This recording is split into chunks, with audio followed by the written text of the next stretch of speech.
I let time go lightly when I'm here with you. I let time go lightly when the day is through. I keep a watch on time when I've got work to do. But I let time go lightly with you.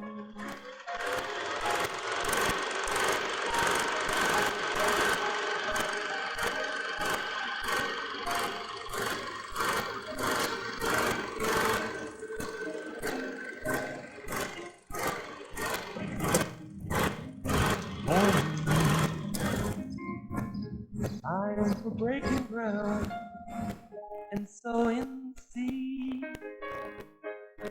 and yet we give up our sunshine. Hi, welcome to another edition of Conversations with History. My name is Greg Norman, your host. Talking today with an Ortonville transplant, Katie Hobson. Katie's been here since 1952. Right. And we should probably mention that your migration to Ortonville was much like a lot of the young couples are today. You were a Pontiac high grad. You're right. You were newly married way back in 1951, and you decided you wanted to buy a house out in the country. So No, I got married in 1949. 49. Well, I guess 51, though, you were talking about moving out, because you moved here in 52. Uh-huh. You must have been thinking about it. Yeah. You said it was just kind of a lot of country. Yes, it was. What are your remembrances of early Ortonville? Well, we used to go out. I remember we used to go out to, what was that hill called? I can't remember now, but we used to go out there a lot in the summertime and have picnics. And I think they had no chimney there on that hill. Well, I can't remember the name of it now. Probably think of it when I don't want to later. But we used to go out, take rides out and pick wild strawberries and wild raspberries out in the country. I think it's all built up now, but now when you were living in Pontiac in the late 40s, early 50s, it was urban, it was suburban, it was the center of town. Uh-huh. How long did it take you to get from Pontiac out here? About the same time it does now, or a little less? Oh, probably a little more because of the traffic and everything, probably. Did you think of Ortonville as really being in the country? Yes, back then I did. That's obviously changed a great deal with roads and cars and all those kinds of things. Because when we first moved out here, we had oil burner in our stove, and in a house, but heated, most houses were heated by oil, then. Now you moved out of a house on Viola, and you've been there 51 years. Yeah. So that's been a long time in the same house. Right. You raised your family there. Right. From that perspective. Has anything changed about your house? Well, we built on a back porch, and we built a garage, and then, of course, we've decorated at different times. And I had my kitchen revamped one time, and put new cupboards in. And now, when you moved from here in 1952, you were moving from an area that, in a lot of cases, you could walk to a lot of things in Pontiac. Yeah. I used to walk downtown a lot because I lived right on Baldwin, and I used to. Grocery stores and restaurants and those kinds of things were within walking distance. Right. Then you moved to the country. Yeah. Life changed a little bit. Yeah, it sure did. What changed for you? What changed for you and your husband? As far as you had to, life was different in the country than it was in the city. It just seemed like you were out away from everything for a while, until I got used to it. What was the fun stuff in those days? What were the enjoyable times? Oh, we used to go on a lot of picnics and just taking rides out through the country, enjoying this, the country scenery, and we'd a lot of times stop and eat dinner somewhere. And maybe you can compare for me what was downtown Pontiac versus downtown Ortonville in those days. What was the difference between those two communities? Oh well, Pontiac had movie theaters and a lot of entertainment and stuff, and then there wasn't anything really out here for a long time. It was certainly a safe community to live out here. Oh yes, you used to be able to go somewhere and not have to worry about locking your doors. And has that changed? Oh yes, you don't dare go away and leave your doors unlocked now. What did you like about Ortonville when you first got here? What was the things that made you happy when you moved here? The people were friendly. And the neighbors would help one another. We were always helping one another. If we needed to go somewhere, why we'd take turns babysitting each other's children, you know, and so that was a big help. And all your children obviously went to what would have been Ortonville. Ortonville, yeah, both of my girls graduated from Brandon. And you mentioned that you loved it so much that most of your family's still here. Yes, And you have 2 daughters. 2 daughters. And you have how many grandkids? I have 7 grandchildren and 9 great-grandchildren. Wow, that's a big family. Yeah, we have a nice big family. And obviously they must love the area an awful lot because they haven't chosen to leave.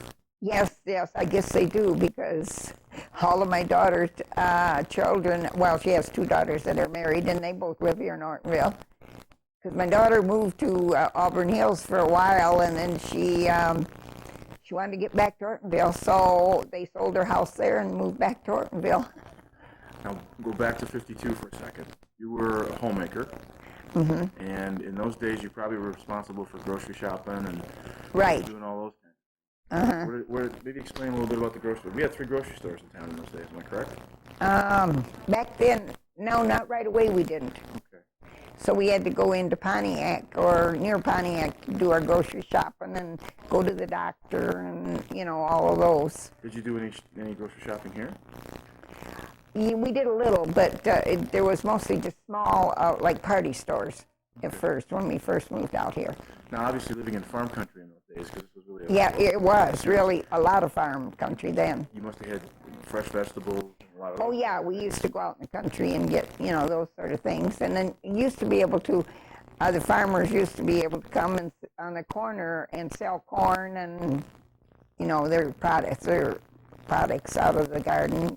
But then after a while, they had to get a permit, and they wouldn't allow it anymore, you know. So, as a young mother in Ortonville, what was maybe the concerns that you had in Ortonville that you might not have had in Pontiac? I mean, if the kids were safe outside playing those kind of things, I mean, was there things? oh yeah, they were safe outside. You didn't worry too much about it back then. And I always usually had all the kids in my yard, because I didn't care if my yard was green or not. I said, as long as I knew where my children were. And some of the people didn't like their children to play in their yards or something, so I always had a bunch of kids in my yard. You're the gathering spot. Yeah. For all the neighborhood kids. Right. Well, that's kind of cool.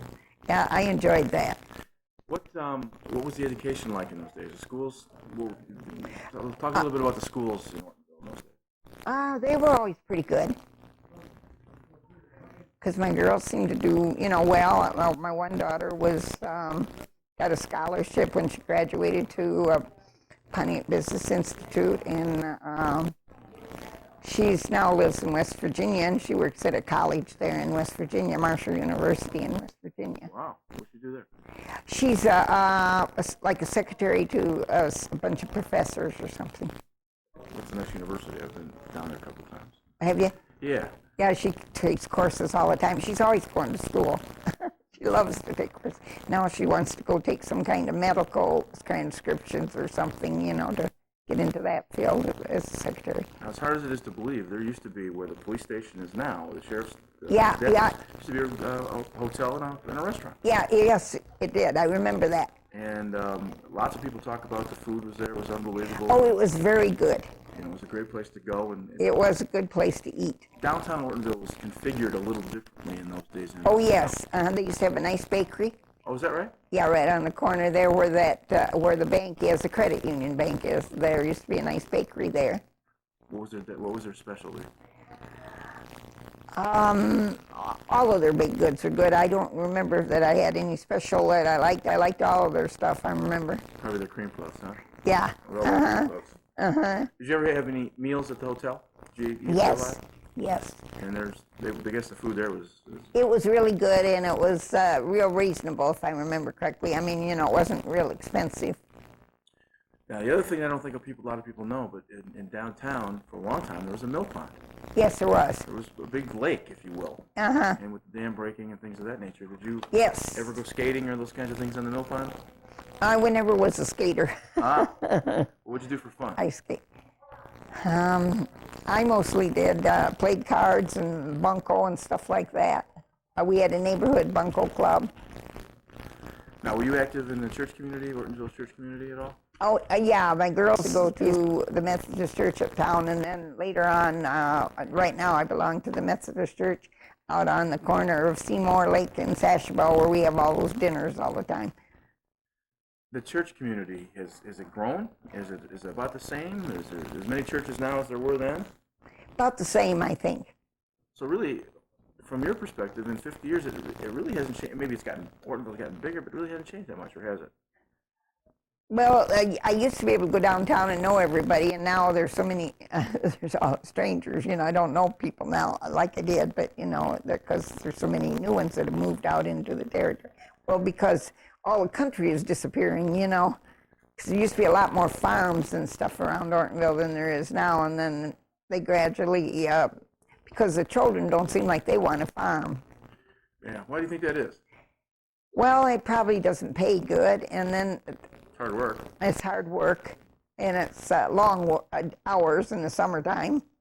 We've had a couple of gentlemen on in recent weeks who have been career farmers. Mr. Yes, Time, for example. Yes, And he said that the corporate farms are gobbling up all the property. That's it. That's it. The place for a small guy to have a small farm and make a living is pretty much Hard to do.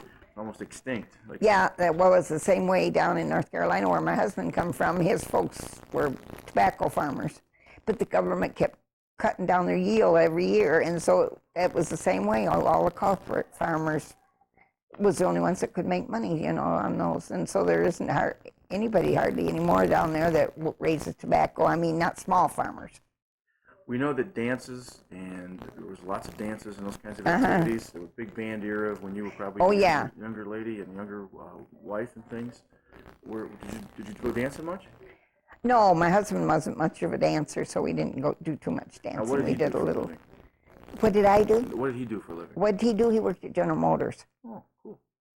So I have a good pension and medical benefits from General Motors, so I'm lucky there. We're going to talk a little bit more about Ortonville in just a second. We're going to take Okay. a break. Hi, Greg. Okay. We're back with Conversations Okay. with History. We're talking with Katie Hobson, and we've talked a little bit about your background and stuff. Now, you were mentioning earlier that sledding and some of those kind of things were real wintertime activities. Oh, yes. Over by where the old school is now. And you say something about a tunnel they used to... Well, that was from the school. That was if in case of a fire or something, and then I guess, you could slide down that if they needed to crawl out the window or something to go. But I remember that was right beside the building, attached to the building. What did your Brick children... building. When your children were growing up, what do you remember about the educational stuff? Well, they used to go to, when they first started, they had to go to, I think it was the church that they had to go to until they got the elementary school built one year. And then they had something like little shacks until they got the school building itself Like done. separate classrooms? Yeah, separate classrooms. Kind of like the portables are now? Yeah, that's what it was. There was even overcrowding in those days to some extent. Yes, there was. Yes, there was. Wow, it's hard to believe that you'd have overcrowding in a small community like Ortonville. Yeah, there used to be back then, yeah. So it hasn't really, from that perspective, hasn't changed much. No. There's still, we have big and beautiful schools now, but Oh, yes. for a while there was portable classrooms. And Yeah, there was portable classrooms back then when the girls were in school. Yeah, it's cool. Did you go to many sporting events, high school sporting events when your kids were in high school? Yeah, I used to go watch basketball and, things like that because I've always liked sports. Now, did your daughters graduate from Ortonville High School or Brandon High School? Because there was a name change. Yes, there was. Well, one graduated in 1969, and the other one graduated in 67, I think. Maybe that was after they changed. 'Cause I think they changed. I think it was. Over from Brandon Yeah. to Ortonville in the early 60s. Yeah, they did. I think they both graduated from Brandon. Now, some of the folks we've talked to in this series have been in town literally since 1925, 26. Oh, I know So it. you're kind of a transplant. I am a transplant. Do people look at you as being a long-time person, or do they know the difference? I don't really know. You're just one of the old-timers. Uh-huh. as it were. Are you involved in any civic activities in town? Were you involved in any kind of organizations? Yeah, I belong to the Women's Club, Oh, tell us about that. and we raise scholarship money. We usually have once a year we have a fashion show and a luncheon and a raffle to raise money for the scholarships. And you've been doing that for a while. Yeah, I've been doing that for quite a while. And you mentioned that your church was real involved in dinners and those kinds of things. Yeah, we built a new building, and so we have dinners to put towards our building fund. It's at the corner of Seymour Lake and Sashball, United Methodist Church. That's a good advertisement. That's good. Yeah, they'll like that, because I think they advertise on cable anyhow for the dinners. Do they? I'm pretty sure I they think do. they do. Yeah. We've had some of those. Because we have people come from all over for our dinners, and we usually serve from 300 to 400 people at each of our dinners. If you're having to explain to a stranger what you loved about Ortonville, you were trying to explain to somebody that didn't have any clue about what Ortonville was about, what would you tell them? Well, I think the people are friendly, and I think there's quite a few things if you want to get involved to do. I never seem to want for things to do. I used to do more volunteer work than I do now, but I always work on the crop walk every year. And then I used to go help pack baskets for at Christmas time, and Thanksgiving at St. Anne's. That's where we have the pantry, and we always fix baskets for the needy ones, then. Do you think with all through time, was there as much volunteering in the 1950s as there is now? Do you think there's more people in need now than there was then? There is more people in need, I believe, now, because it's pretty bad right now. Yeah, it's gotten worse over the years, hasn't it? From that standpoint. Now, you've seen this town explode from a building perspective with houses and those kinds of things. Right. We don't have a lot of industry. No, we don't. We're, I guess, a bedroom community. And I guess because it was all this property available, I guess people could move to a place where it was less crowded. Right. From that standpoint. But my daughter and my granddaughter have always worked here in Ortonville. Since they got out, my granddaughter was, she's always worked in the office, and so she still works in the high school office. And my daughter works at Sherman Learning Center as caregiver. For she's secretary now, but she did take care of the children, help take care of the children. What's your granddaughter's name at the high school? Jody Williamson. Oh, okay. You might know her. Yes, I don't know. Do you? Yes. Yeah, that's my granddaughter. She's a nice young lady. She's a nice young lady. She has two children. Wow. I look at people in ages, and kids will come up to me and say, "Hey, Coach, do you remember this, that, or the other thing?" And I'll say, "Well, weren't you in school a couple years ago?" And they'll say, "That was 10 years ago." So sometimes our minds do crazy things with us from that perspective. Was your husband involved in any activities in the community? Is he still living? No, he's been dead since 1984. What did he do? He worked for General Motors, but was he involved much in the community? No, he wasn't too much of a social person. He liked to work on, he used to, years ago, I don't remember, not Whizzer Motor, and he liked to work with that, and so that's what he mostly did, and in his spare time worked on things like motorcycles and stuff like that. Kind of a car, motor guy. Mechanic kind of guy. Yeah. Well, that's cool. That's certainly an interest from that standpoint. Now, do you remember your first car out here? That we had? Yeah. It was some kind of Ford, but I don't remember which kind it was. Well, let me ask you a better question. 'Cause I never drove. You had to have transportation. Oh yes. Oh yes. M15 as we know it. Yes. Was it the same sort of 2-lane road as it is now, or was it bumpier, or what was M15 like? Well, it's always been paved. So I guess getting 70, obviously I-75 wasn't there. No. So what would you do? You go down M15 to Dixie? Mm-hmm. And then take Dixie yeah, Dixie. And Dixie was the 4-lane road. Yes. Because you could go all the way to the bridge, all the way to Mackinac. Right. On Dixie Highway. Yeah. We used to. So that was a different way of getting around. Right. In those days, you have to ride if you wanted to get to the UP, you'd have to ride the boat. Yes. The ferry. Oh yeah, we rode the ferry. Yes. That you could take a long time sometimes. Oh, a long time.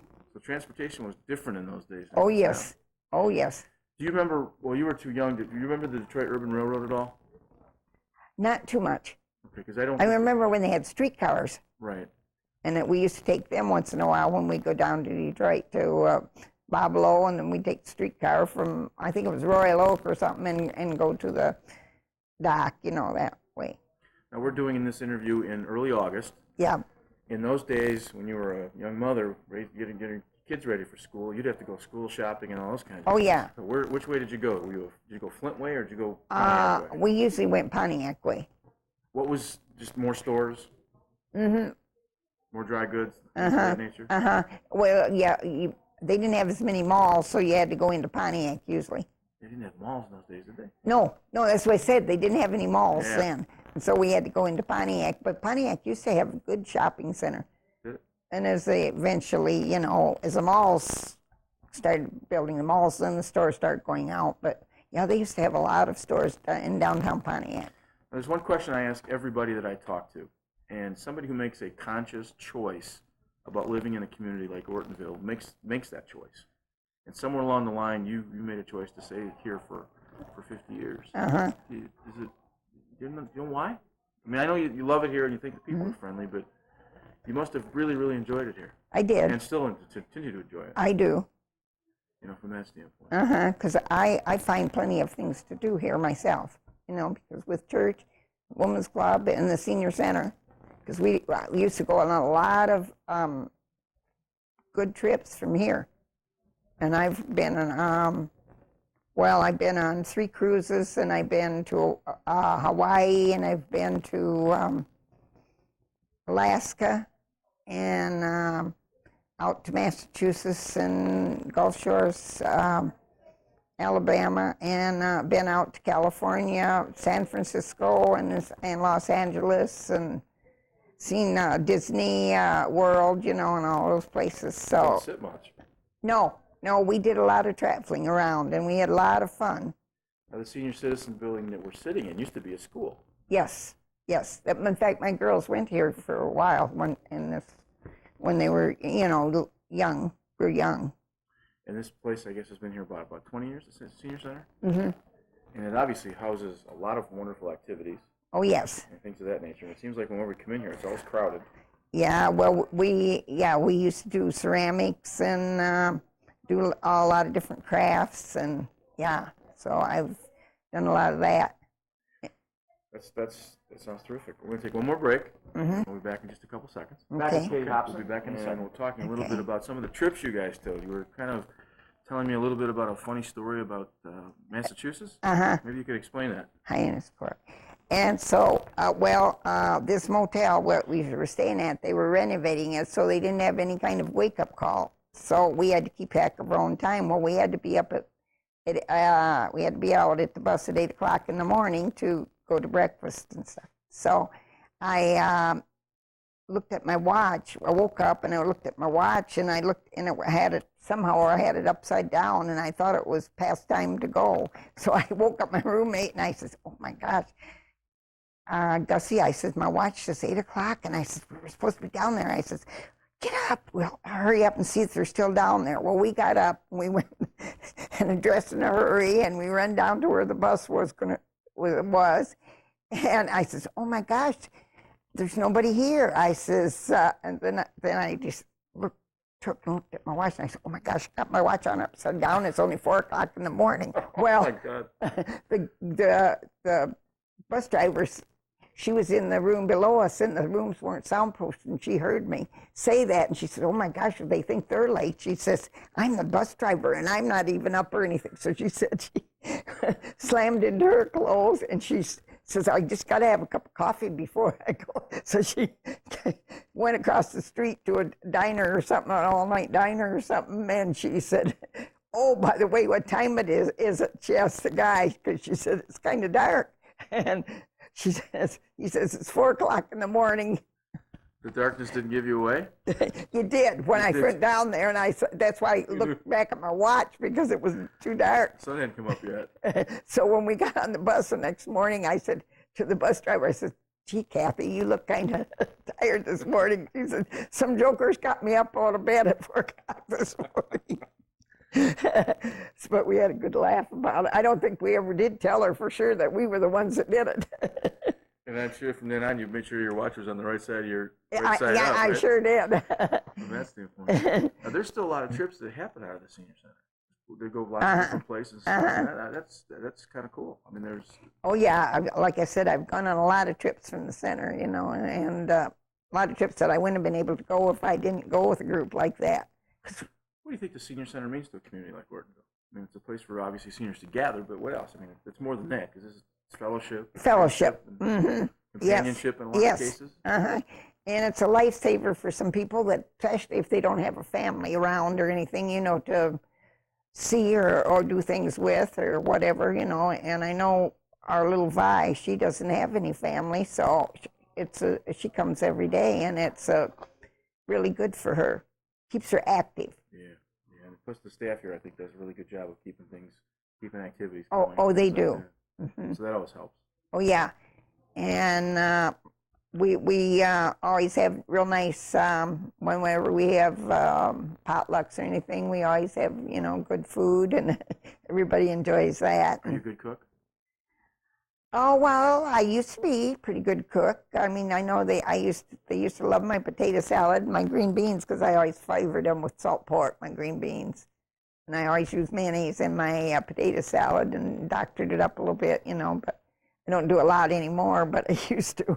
We spend a lot more time eating out now, don't we, than we used to? Yes, we do. Seems like most of our budget goes to Subways or to Tom's, you know, Coney or A&W or something like that. We don't cook near as much because it's probably too much work sometimes. It is. Well, especially when you live alone, you know, it's hard sometimes, but I still like to go to, like Saturday, I went with my neighbor to a farmer's market up at Midland because she wanted to get some peaches, but they weren't in yet.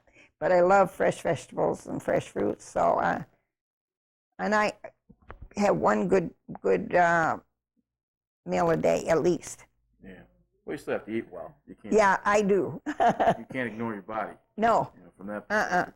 Being in farm country too helps a lot. Yeah, that does. There's still a lot of roadside stands around here. Oh yeah. There have been since anybody can remember. Yeah, because they have a farmer's market up here every Saturday morning in the summertime, where you can come and get fresh vegetables. And this is kind of taking a right-hand turn, but what's more fun, being a mother or a grandmother? Probably a grandmother, because you don't have as much responsibility, you know, as you did when you were a mother. Yeah. We got a nice big family, so that helps. Oh yes, I mean, yes. So Christmases and Thanksgivings must be a lot of fun. Oh, it is, and we always get together with my brothers, and I have 2 brothers and 2 sisters. So yeah, and they live in the Pontiac area, so we get together with them. So yeah, we do. Well, listen, we really appreciate you spending some time with us today, and it was very fun talking about all the different stuff. Right. I want to thank you very much for your time. Okay. And we'd like to say look back for us next week. We'll have another Conversations in History. This is Greg Norman. I let time go lightly when I'm here with you. I let time go lightly when the day is through. I keep a watch on time when I've got work to do. But I let time go lightly